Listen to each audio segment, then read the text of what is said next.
Bonjour, amis chrétiens dans le monde entier, abonnés à ma page Facebook, c'est Herman, plus que vainqueur, votre humble serviteur. Nous sommes là pour la lecture de la Bible en un an. Quelqu'un m'a dit, il y a longtemps, on n'a pas vu ton visage, hein. Mais je fais des vidéos sur YouTube aussi, hein. Voilà, j'ai une nouvelle chaîne YouTube où j'aide mes frères africains. Le service de Dieu, ce n'est pas seulement attraper.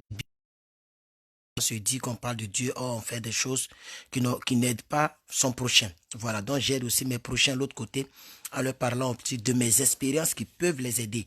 Alors, peuple de Dieu, nous allons entamer le chapitre 21 aujourd'hui du livre de 1 Samuel. Voilà. Désolé. Hein. Je ne sais pas quelle heure il fait là-bas. Je vois qu'il y a déjà du mouvement qui est en ligne. Fais-moi savoir quelle heure il fait chez toi en Europe ou en Afrique, de là où tu me suis. Voilà, tout à l'heure, je vais balancer encore les autres vidéos que nous avions fait sur la chaîne YouTube Bible en un an. Donc, pour ceux qui veulent aussi suivre sur YouTube, j'ai une chaîne, nouvelle chaîne là. Il n'y a pas assez d'abonnés, mais bon, c'est une nouvelle chaîne. Une chaîne qu'on a appelée Bible en un an. Voilà, donc quand vous tapez Bible en un an, vous allez tomber sur une chaîne YouTube. Ok, très souvent, je vais partager le lien sur la page. Comme ça, vous pourrez aussi aller là-bas. Voilà. Alors aujourd'hui, nous allons continuer l'histoire de l'homme de Dieu David. L'histoire de l'homme de Dieu David, nous avions lu et son histoire est tellement connue qu'on n'a pas trop besoin de faire des rappels. L'homme de Dieu David donc a été consacré par Samuel. Là, il faut le savoir. Et donc, après la mort de Samson, n'est-ce pas, le peuple d'Israël n'avait plus de roi. Et c'est Dieu qui était leur roi. Mais ils ont dit non, on ne veut pas que Dieu soit nos rois. Il faut établir un roi sur nous. C'est comme ça Dieu a parlé à son serviteur Samuel. Et le prophète Samuel a donc dit au peuple, ok, comme vous le voulez un roi forcément, alors Dieu va vous donner un roi. Mais voici comment il va vous traiter.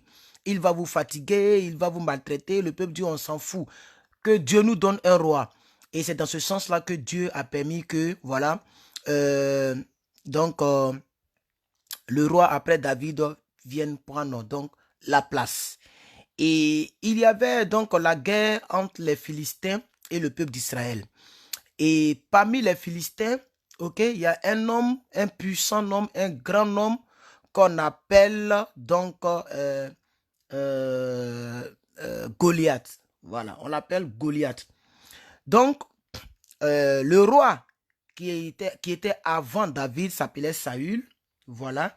Et Saül avait un fils qui s'appelait Jonathan. Il faut quand même aller en arrière. Et Jonathan était amoureux de David, pas comme des PD. Mais la Bible nous parlait de l'âme. L'âme de Jonathan aimait l'âme de David. Et je vous ai dit que l'amour vient de l'âme, l'amitié vient de l'âme. En réalité, sur Facebook et dans les réseaux sociaux, nous ne sommes pas amis. On devrait mettre camarades ou simple connaissance. Mais on dit, j'ai 5000 amis sur Facebook, mais il y a des personnes qui ne t'ont même pas, qui ne t'ont jamais salué, qui n'ont jamais liké ta photo, tu n'as jamais liké leur photo, mais Facebook vous appelle ami. Ça, c'est la mauvaise définition de l'âme. La fois dernière, je vous ai dit de retenir ça. Attendez, je vais chercher la partie qui parle de l'âme là. Hein? Je pense que je peux trouver ça. J'avais lu ça avec vous, mais je pense que certaines personnes peuvent se rappeler. Donc, on va passer là-dessus, c'est pas grave. Donc, David, ok, l'âme de David aimait l'âme de Jonathan. Vous voyez, des vrais amis, ça ne s'expose pas. Des vrais amis, ça ne se trahit pas. Parce que c'est une histoire de l'âme. Et l'amour devrait provenir de l'âme. Aujourd'hui, quand nous voyons des divorces en un point fini, quand nous voyons des gens qui mettent les gens dehors, quand nous voyons des choses bizarres, c'est parce qu'ils ne sont pas connus dans l'âme. Voilà. C'est par rapport au iPhone 11, par rapport à un certain visa, que les gens ont forcé l'amour et après, ils voient qu'ils ne s'aiment pas dans l'âme. Très important. Alors, Jonathan a permis à ce que David puisse fuir. C'est ce que nous allons lire, la suite de l'histoire que nous allons lire ici, la fuite de David. Et la personne qui permettait la fuite de David, c'est le fils de l'ennemi de David. Voilà où l'amour ou l'amitié dans l'âme peut amener quelqu'un. Vous voyez, son père est ennemi de David, mais comme Jonathan aimait David dans l'âme, il a permis à ce que David puisse s'enfuir. Vous comprenez un peu. Donc, on avait déjà lu ça. Pour ceux qui n'ont pas lu, voilà, descendez juste en bas et il faut se cultiver. Quand tu connais la Bible, ça t'enseigne dans la vie réelle, mais on ne peut pas te mentir aussi ici dehors parce qu'il y a trop d'églises évangéliques qui se créent un peu partout et chacun enseigne du n'importe quoi. Or, notre référence devrait être rien que et seulement que la Bible, la parole de Dieu. Alors, après cette petite introduction voilà, qui nous a essayé de rappeler quelques points de la lecture dans 1 Samuel, nous allons continuer. Ma Bible se déchire, les frères. Vous voyez ma Bible, non? Ma Bible a duré, il faut que je la change. J'ai une Bible version anglaise ici, mais il faut que je cherche encore une Bible française pour remplacer celle-ci. Celle-là, je l'ai faite en cuir. Voilà, vous la voyez, non? Attendez, je vais dézoomer. C'est trop zoomé. Voilà. Je l'ai faite en cuir. Vous la voyez là? Voilà, je l'ai faite en cuir. Voilà. Alors, on y va. C'est parti. David se rendit à Nob vers le sacrificateur Achimélec, qui accourut effrayé au devant de lui et lui dit: pourquoi es-tu seul? Es-tu seul? Et n'y a-t-il personne avec toi? Quand on fuit là, mon cher, chacun attrape sa tête. Désolé. Hein. Le truc là, quand tu touches l'écran là, ça change de... Voilà. David répondit au sacrificateur Achimélec: le roi m'a donné un ordre et m'a dit que personne ne sache rien de l'affaire pour laquelle je t'envoie et de l'ordre que je t'ai donné. J'ai fixé un rendez-vous avec mes gens. Maintenant, qu'as-tu sous la main? Donne-moi 5 pains ou ce qui se trouvera. Voilà. Le sacrificateur répondit à David: je n'ai pas de pain ordinaire sous la main, mais il y a du pain consacré si du moins tes gens se sont abstenus de femmes. David répondit au sacrificateur: nous nous sommes abstenus de femmes depuis 3 jours, que je suis parti. Et tous mes gens sont purs. D'ailleurs, si c'est là un acte profane, il sera certainement aujourd'hui sanctifié par celui qui en sera l'instrument. Alors le sacrificateur lui donna du pain consacré, car il n'y avait pas là d'autre pain que du pain de proposition, qu'on avait ôté de devant l'Éternel pour le remplacer par du pain chaud au moment où on l'avait pris. Là, en cet endroit-là, ce même jour, un homme d'entre les serviteurs de Saül se trouvait enfermé devant l'Éternel. C'était un Édomite nommé Doeg, chef des bergers de Saül. David dit à Achimélec, n'as-tu pas sous la une épée, car je n'ai pris avec moi ni mon épée ni mes armes, parce que l'ordre du roi était pressant. Le sacrificateur répondit: voici l'épée de Goliath, le Philistin que tu as tué dans la vallée des Térébintes. Elle est enveloppée dans un drap derrière l'éphod. Si tu veux la prendre, prends-la, car il n'y en a pas d'autre ici. Et David dit: il n'y en a point de pareil, donne-la moi. Toujours au chapitre 21, peuple de Dieu, désolé. Hein. Ici, nous lisons donc la suite de l'histoire. Donc David va fuir parce qu'il craint pour sa vie, car le roi jaloux, qu'on appelle Saül, va chercher à le tuer. David se leva et s'enfuit le même jour, loin de Saül. Il arriva chez Akish, roi de Gath.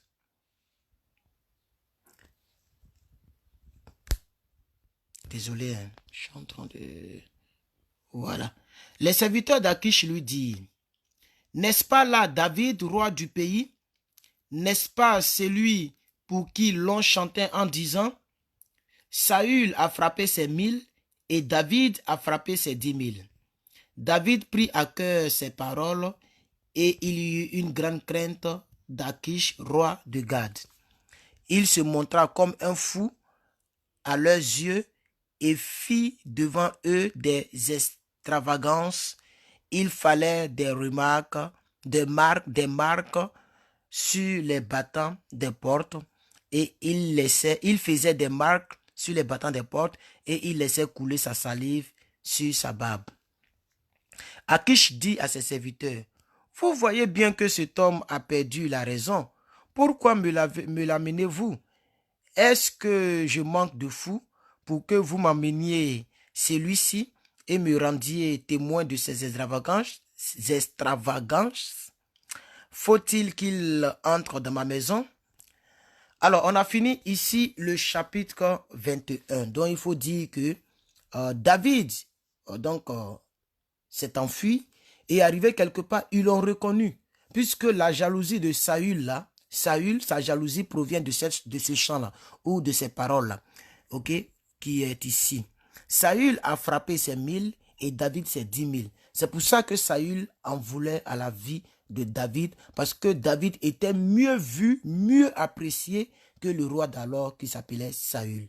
Vous comprenez? Et quand il est arrivé donc à Gath, dont le roi s'appelle Akish, ok, les gens ont commencé à dire, mais c'est ce Saül-là, c'est pas de lui que les gens disaient de l'autre côté que Saül a frappé ses 1000 et David a frappé ses 10 000. Il était obligé de se jouer le fou pour s'en sortir. Sinon, il allait aussi être recherché ou être tué. Voilà. Chapitre 22. Nous allons lire l'histoire de David et ses vaillants hommes à la caverne d'Adulam. J'ai comme l'impression que c'est un peu flou quand je zoome là. Je ne sais pas pourquoi, mais bon. David partit de là et se sauva dans la caverne d'Adulam. Ses frères et toute la maison de son père l'a pris. Il descendit vers lui. Tous ceux qui se trouvaient dans la détresse, qui avaient des créanciers et ou qui étaient donc mécontents, se rassemblaient auprès de lui et il devint leur chef. Ainsi se joignit à lui environ 400 hommes. Wow! De là, David s'en alla à Mitzpé, dans le pays de Moab. Il dit au roi de Moab, « Permets, je te prie, à mon père et à ma mère de se retirer chez vous, jusqu'à ce que je sache ce que Dieu fera de moi. » Et il les conduisit devant le roi de Moab, et ils demeurèrent avec lui tout le temps que David fut dans la forteresse. Le prophète Gad dit à David, « Ne reste pas dans la forteresse, va-t'en et entre dans le pays de Juda. » Et David s'en alla et parvint à la forêt de Héretz. Saül apprit que l'on avait des renseignements sur David et sur ses gens.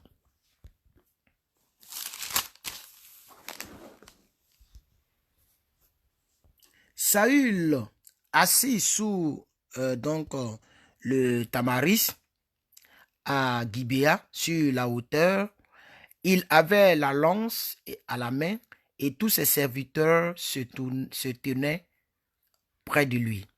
Et Saül dit à ses serviteurs qui se tenaient près de lui, « Écoutez, Benjamin, le fils d'Isaïe vous donnera-t-il tous des champs et des vignes? Fera-t-il de vous tous des chefs de 1000 et des chefs de 100? Sinon, pourquoi avez-vous tous conspiré contre moi? Il n'y a-t-il personne qui m'informe de l'alliance de mon fils avec le fils d'Isaïe? Pourquoi n'y a-t-il personne de vous qui souffre à mon sujet et qui m'avertisse que mon fils a soulevé mon serviteur contre moi, afin qu'il me dresse des embûches comme il le fait aujourd'hui? » Doeg l'Édomite, qui se trouvait aussi parmi les serviteurs de Saül, répondit, « J'ai vu le fils d'Isaïe venir à Nob auprès d'Achimélec, fils d'Achitude. Achimélec a consulté pour lui l'Éternel et donc il lui a donné des vivres et donc il lui a remis l'épée de Goliath, le Philistin. Le roi envoya chercher Achimélec, fils d'Achitude, le sacrificateur et toute la maison de son père.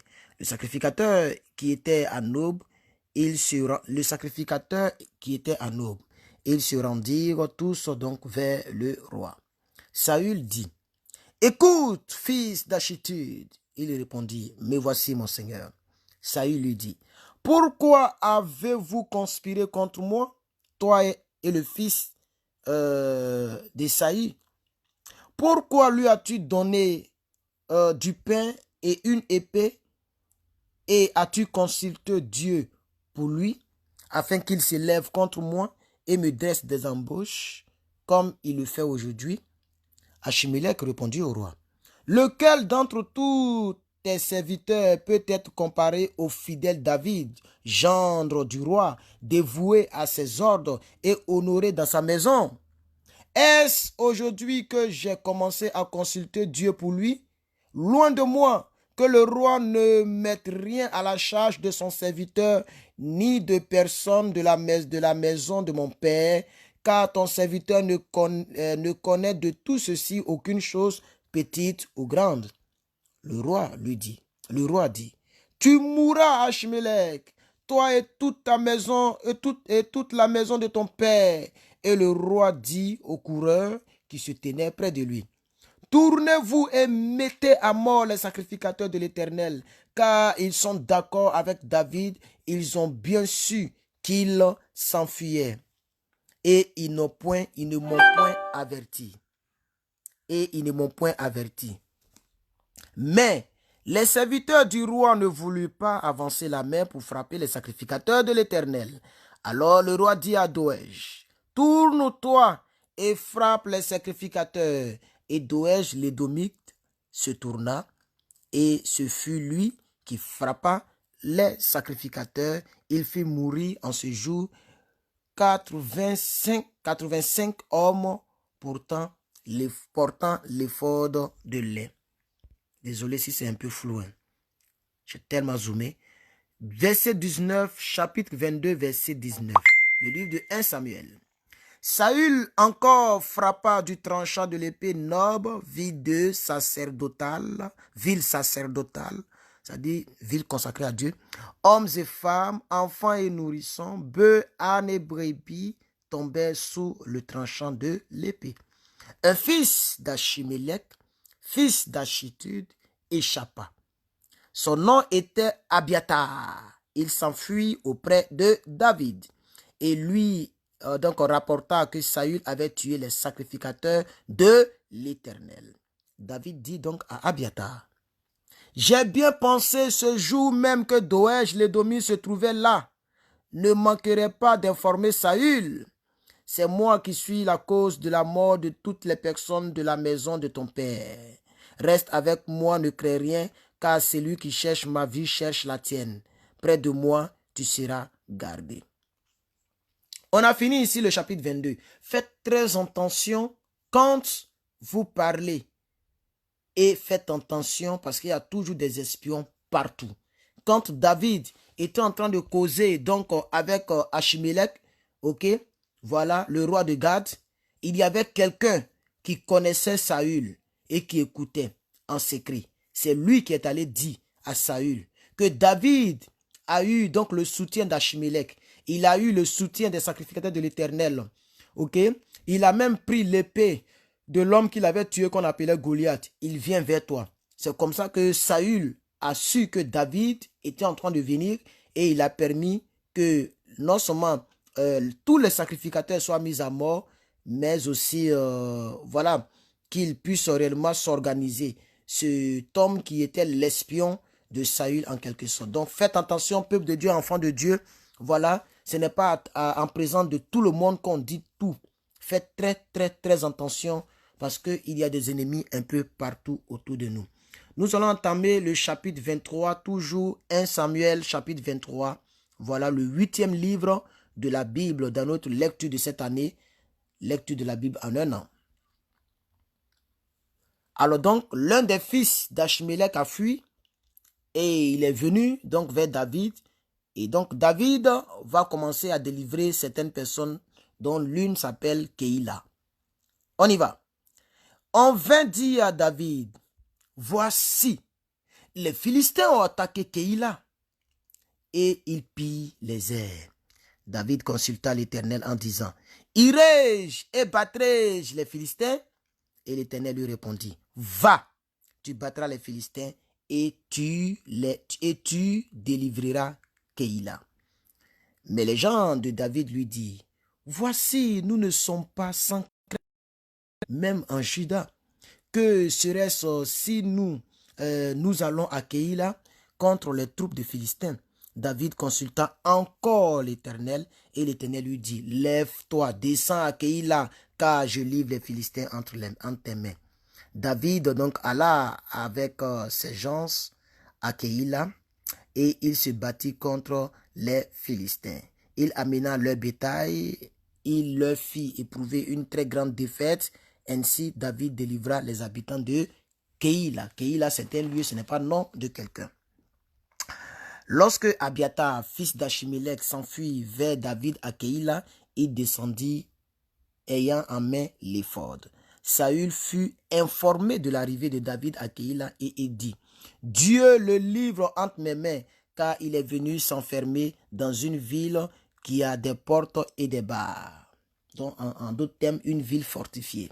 Quand la Bible parle d'une ville fortifiée, c'est une ville qui a des portes d'entrée et des barres de protection de clôture. Et Saül convoqua tout le peuple à la guerre afin de descendre à Keïla et d'assiéger David et ses gens. Shalom, maman d'Élise là. Bisous, bisous, que Dieu te bénisse. David, ayant eu connaissance du mauvais dessein que Saül projetait contre lui, dit au sacrificateur Abiathar, apporte l'éphod. Et David dit, Éternel Dieu d'Israël, ton serviteur apprend que Saül veut venir à Keïla pour détruire la ville à cause de moi. Les habitants de Keïla me livreront-ils entre ses mains? Saül descendra-t-il contre ton serviteur comme ton serviteur l'a appris? Éternel Dieu d'Israël, daigne le révéler à ton serviteur. Et l'Éternel répondit, oui, il descendra. David dit encore, les habitants de Keïla me livreront-ils, moi et mes gens, entre les mains de Saül? Et l'Éternel répondit, ils te livreront. Alors David se leva avec ses gens au nombre d'environ 600 hommes. Il sortit de Keïla et s'en allait où il put. Saül, informé que David s'était sauvé de Keïla, suspendit sa marche. David demeura au désert dans les lieux forts et il resta sur la montagne du désert de Ziph.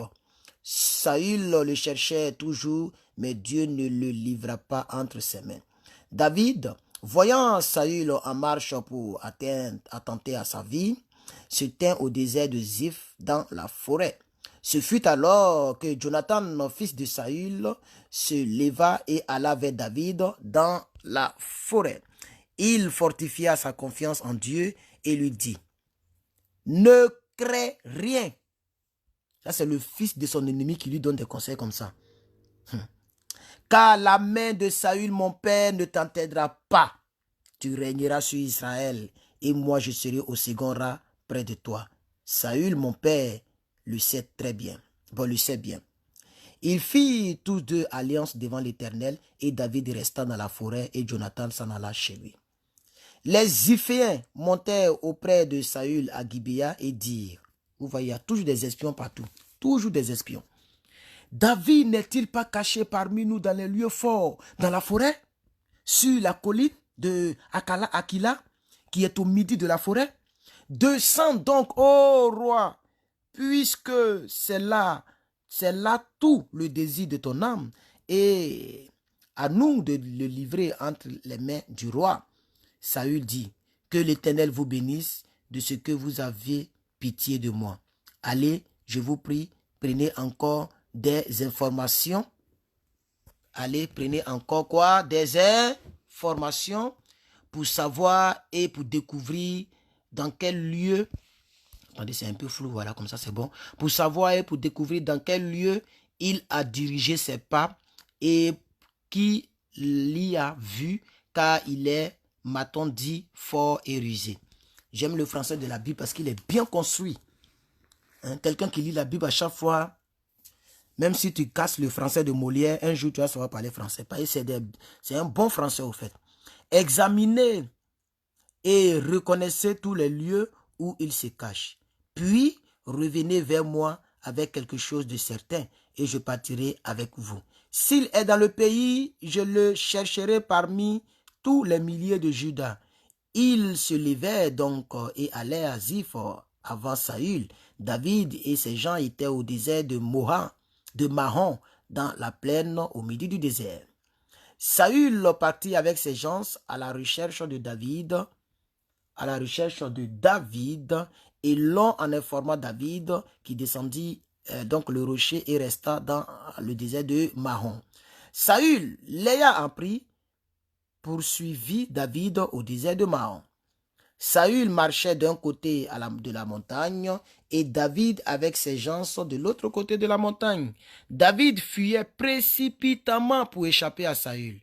Mais déjà, Saül et ses gens entouraient David et les siens pour s'emparer d'eux. Lorsqu'un messager vint dire à Saül, hâte-toi, c'est-à-dire dépêche-toi de venir, car les Philistins ont fait invasion dans le pays. Saül cessa de poursuivre David et il donc retourna pour aller à la rencontre des Philistins. C'est pourquoi l'on appela ce lieu Salé Amashlikov. Voilà, Salé Amashlikov. Dernier chapitre pour cette lecture et on va revenir dans une seconde lecture puisque hier, on n'a pas eu le temps de lire la Bible. Votre serviteur était occupé hier. Donc, on va revenir encore dans une deuxième lecture pour être à jour. Voilà. De là, donc Saül sera épargné par David dans la caverne donc qu'on appelle Engedi. On va voir ça tout à l'heure. De là, David monta vers les lieux forts d'Engedi où il demeura. Lorsque Saül fut revenu de la poursuite des Philistins, on vint lui dire, voici, David est dans le désert d'Engedi. Saül prit 3000 hommes d'élite sur tout Israël, donc 3000 tirés d'élite, qu'on appelle tirés d'élite aujourd'hui là. Et il alla chercher David et ses gens jusque sur les rochers des boucs sauvages. Il arriva à des parcs de brebis qui étaient près du chemin et là, se trouvait une caverne où il entra pour se couvrir les pieds. David et ses gens étaient au fond de la caverne. Les gens de David lui dirent, voici le jour où l'Éternel te dit, je livre ton ennemi en tes mains, traite-le comme bon te semblera. David se leva et coupa tout doucement le pan du manteau de Saül. Et j'aime beaucoup le mot doucement. Voilà. Il coupa doucement. Il voulait prouver, ouais, doucement, mais c'est pas ça qu'elle a. Il voulait prouver à son ennemi que lui, il pouvait lui faire du mal. Voilà. Même en coupant le pan de sa robe, comment on dit ça? Le pan du manteau, de sa robe, parce qu'avant les gens portaient robe, voilà. Le pan de sa robe, il a fait ça avec respect. Doucement, j'aime ça. Il coupa doucement le pan du manteau de Saül. Après cela, le cœur lui battit parce qu'il avait coupé le pan du manteau de Saül. Malgré qu'il a coupé le pan du manteau et que Saül ne s'est pas réveillé, parce que quelqu'un doit dire là-bas que le doucement là, c'est pour ne pas que Saül se réveille. Ce n'est pas, dans la révélation du mot doucement, ce n'est pas que Saül se révèle. Parce que Saül même, il était en position de faiblesse. Toi, tu dors et puis on est déjà là sur toi. Même si c'est révèle, on peut le tuer. Mais le doucement, c'est la crainte du nom ou de l'onction qui est sur Saül. Et c'est ça que traduit ici le verset 6. Après cela, le cœur lui battit. Vous voyez, parce qu'il avait coupé le pan du manteau de Saül.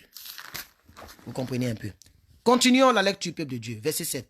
Et il dit à ses gens, que l'Éternel me garde de commettre contre mon Seigneur, loin de l'Éternel, une action telle que de porter ma main sur lui, car il est loin de l'Éternel. Aujourd'hui, des gens qui font palabre avec pasteur. Des gens, même si le pasteur il est en défaut, il n'est pas ton serviteur, il est serviteur de Dieu. Ce n'est pas à toi de le juger ni de le crucifier. Laisse Dieu le juger au dernier jour. Mais les gens n'ont aucune crainte des hommes de Dieu. Et après, quand ça chauffe, ils viennent dans une bosse des gens. Ok, verset 8. Par ces paroles, David arrêta ses gens et les empêcha de se jeter sur Saül. Puis Saül se leva pour sortir de la caverne et continua son chemin. Après cela, David se leva et sortit de la caverne. Il se mit alors à crier après Saül.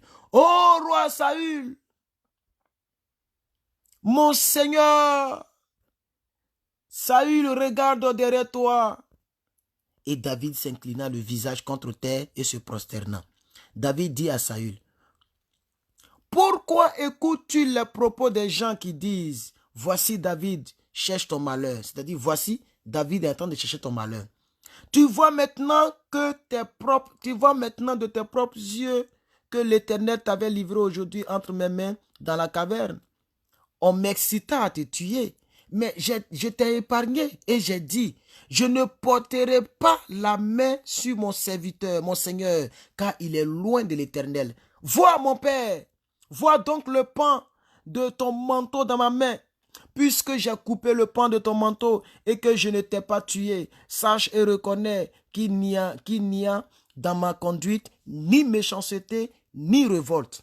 Voici la partie qui fait que la Bible dit David est l'homme selon le cœur de Dieu. Ce n'est pas que David ne pêche pas, mais c'est dans la conduite, dans son habitude. Vous savez même, je ne vois plus ça même. Vous voyez, quand je lis là, je regarde, voilà ça ici. Voilà, c'est ça, la conduite. Quelqu'un peut dire tu es pécheur, tu es temps, mais est-ce que c'est ta conduite? Dieu regarde la conduite, ton habitude. Est-ce que vous comprenez, peuple de Dieu? Sache et reconnais qu'il n'y a dans ma conduite ni méchanceté ni révolte, et que je n'ai point péché contre toi. Et toi, tu me dresses des embûches pour m'ôter la vie.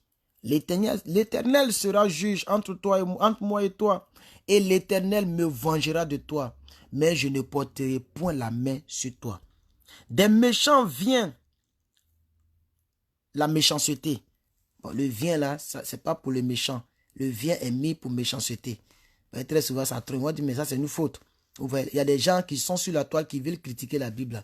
Ça, c'est pas une faute grammaticale. Voilà. Donc, le vient là n'est pas mis pour des méchants. Sinon, ils allaient mettre ENT viennent. C'est mis pour la méchanceté. Donc, la méchanceté vient des méchants. Voilà. Donc, des méchants vient la méchanceté. Voilà. Parce que maintenant, on ne sait jamais. Il faut défendre la parole de Dieu. Il faut défendre le livre de Jésus. Des méchants vient la méchanceté, dit l'ancien proverbe. Aussi, je ne porterai point la main sur toi. Contre qui le roi d'Israël s'est-il mis en marche? Qui poursuis-tu? Un chien mort ou une puce? L'Éternel jugera et prononcera entre moi et toi. Il regardera, il défendra ma cause, il me rendra justice en me délivrant de ta main. Lorsque David eut fini d'adresser à Saül ces paroles, Saül dit, « Est-ce bien ta voix, mon fils David ?» Et Saül éleva la voix et pleura. Et il dit à David, « Tu es plus juste que moi, car tu m'as fait du bien, et moi je t'ai fait du mal. Tu manifestes aujourd'hui la bonté avec laquelle tu agis envers moi, puisque l'Éternel m'avait livré entre tes mains et que tu ne m'as pas tué. Si quelqu'un rencontre son ennemi, le laisse-t-il poursuivre tranquillement son chemin? » C'est ça, non? Oui, je reprends. Si quelqu'un rencontre son ennemi, le laisse-t-il poursuivre donc tranquillement son chemin? Que l'Éternel te récompense.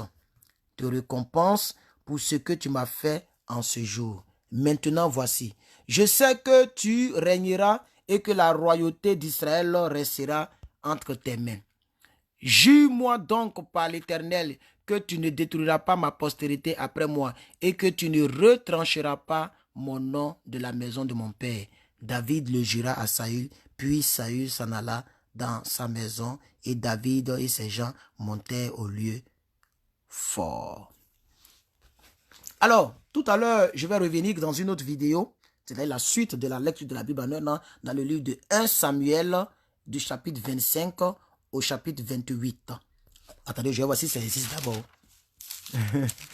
Voilà, ça existe. Donc, du chapitre 25 au chapitre 28, nous allons continuer l'histoire donc qui se trouve dans ce livre. Et le prophète Samuel qui a consacré David roi va donc mourir et cela sera un deuil national. Que Dieu vous bénisse et à tout à l'heure dans la lecture de la Bible en un an Bye bye.